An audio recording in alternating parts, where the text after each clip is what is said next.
Sak kancaku, sak lawasku. Ing sawijining désa ana 3 bocah wadon sing wis seseket kaya dulur dhewe. Jenenge Rara, Lani lan Dewi. Wiwit SD nganti SMA padha sekolah bareng, mangan bareng, sinau bareng nganti saben dina meh ora iso pisah. Rara kuwi bocah sing sregep, tekun lan duwe impen dadi dokter. Senajan Lani luwih kalem, pinter matematika lan kepengin dadi guru. Dene Dewi bocah sing paling alus atine. Dheweke seneng banget nulis cerkak lan puisi. Ngimpi dadi penulis utawa dosen sastra. Nalika mlebu kelas 12, kabeh wiwit serius mikir masa depane. PTN dadi impen gedhen kanggo telu-telune. Saben sore padha sinau bareng ing omahe Rara nganti wengi, karo teh anget lan krupuk sing dadi kanca setiane. Nanging sakwise sawetara minggu, Lani lan Rara krasa ana sing aneh karo Dewi. Dheweke dadi luwih meneng, ora seaktif biyen lan sok-sok katon mikir jero.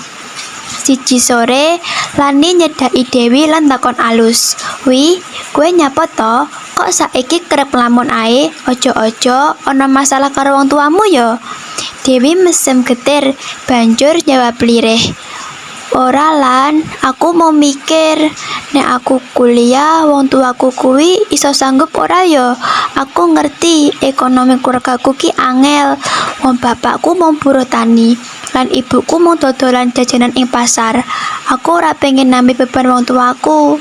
Rara sing krungu saka pinggir langsung nyaut, "Wi, aja ngomong ngono. Kowe kuwi pinter, nulis apik lan duwe tekad sing gedhe. Yen masalah biaya, saiki akeh beasiswa kok. Aku lan Lani siap bantu kowe nganti sukses." Dewi mung bisa nitesake eluh, ora percaya ana kanca sing seapik kuwi. Wiwit wektu kuwi, Rara lan Lani bener-bener nulungi Dewi.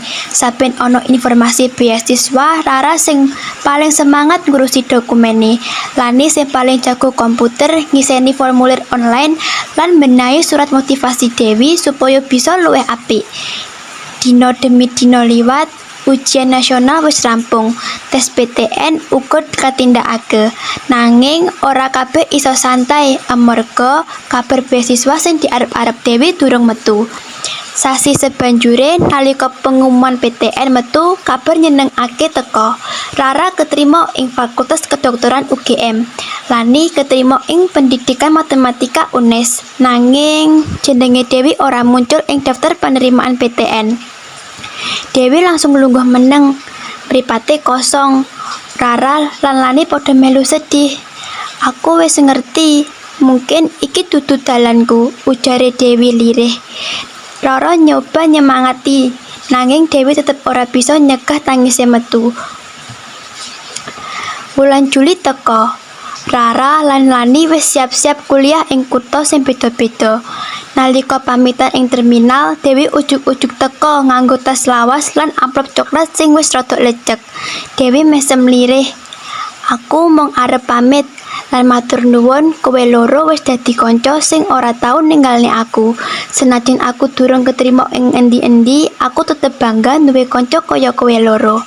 Rara mbrebes, banjur meluk Dewi. "Wi, apa wae sing kedadean, aku lan Lani panggah kancamu. Nek kowe butuh apa-apa tak bantu, aja sungkan ya." Lani nambahi, "Kowe ora dhewean, Wi." Dewi memanggut-manggut. Banjur Lani lan Rara budhal ing kutha tujuane. Dewi meneng wae pas kanca-kancane wis budhal. Bis sing ditumpaki Rara lan Lani wis mlaku adoh.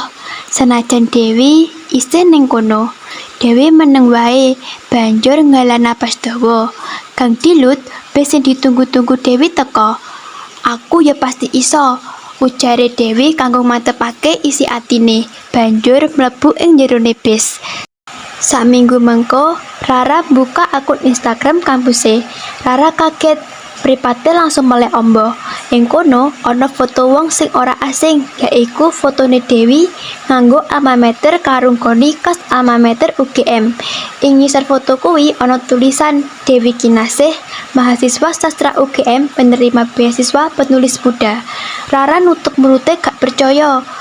Saking senenge Rara langsung ngirim pesan marang Lani, nuduhake kabar sing gak disangka-sangka iki yen kancane Dewi dinobatake penerima beasiswa penulis muda sing berbakat.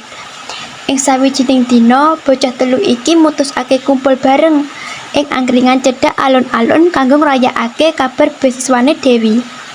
Persahabatane bali mantep kaya mbiyen.